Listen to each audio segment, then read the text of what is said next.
অধিকারের প্রতি আমরা সচেতন, কিন্তু প্রতিবেশী রাষ্ট্র তারা তাদের একটা ধর্মের লোক ছাড়া অন্য কোনো ধর্মের অধিকারকে তারা স্বীকার করতে চায় না। মসজিদে নামাজ পড়তে দিতে চায় না, ঈদের নামাজ পড়তে দিতে চায় না। নামাজরত মুসল্লিদেরকে কি করে নিষ্ঠুর বারবারভাবে নির্যাতন করে, হত্যা করে, আপনারা তা দেখেছেন।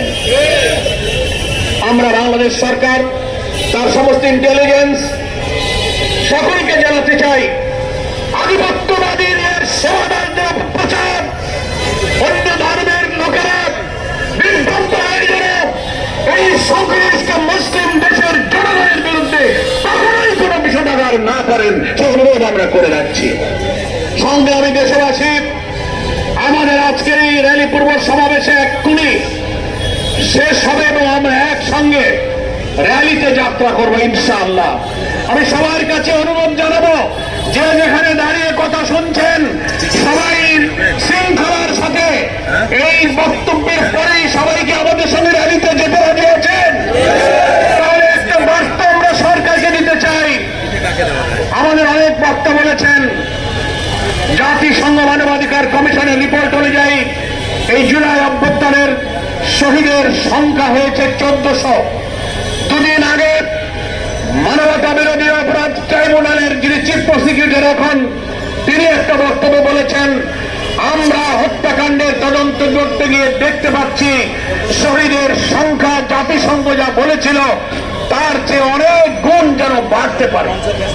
এই যে তথ্য আপনারা নিয়েছেন, আমরা সরকারকে এবং তদন্তকারী সংস্থাকে দাবি করব, এই সংখ্যা বাড়ার সম্ভাবনা আমরা জানি।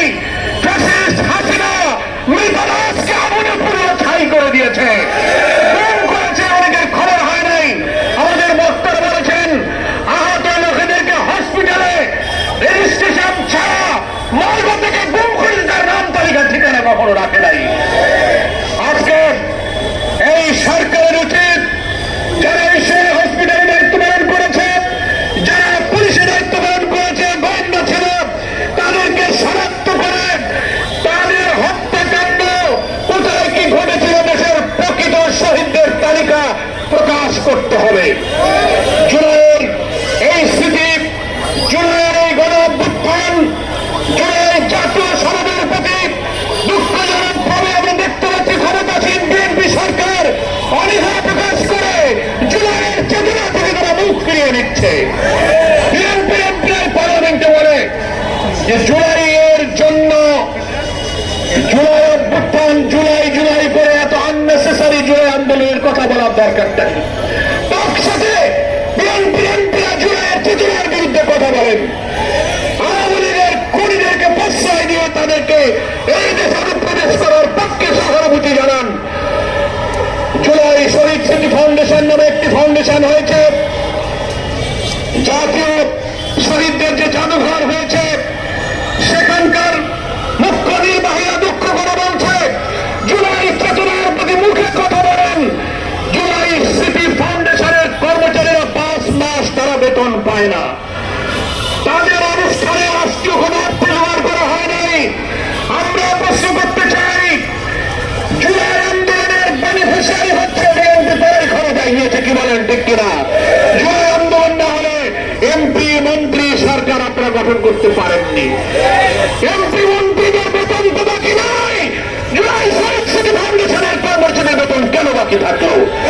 জুলাই আহতরা কেন চিকিৎসার টাকা পায় না, তাদের ভাতা কেন বন্ধ হলো? আমরা তাই পরিষ্কার বলতে চাই,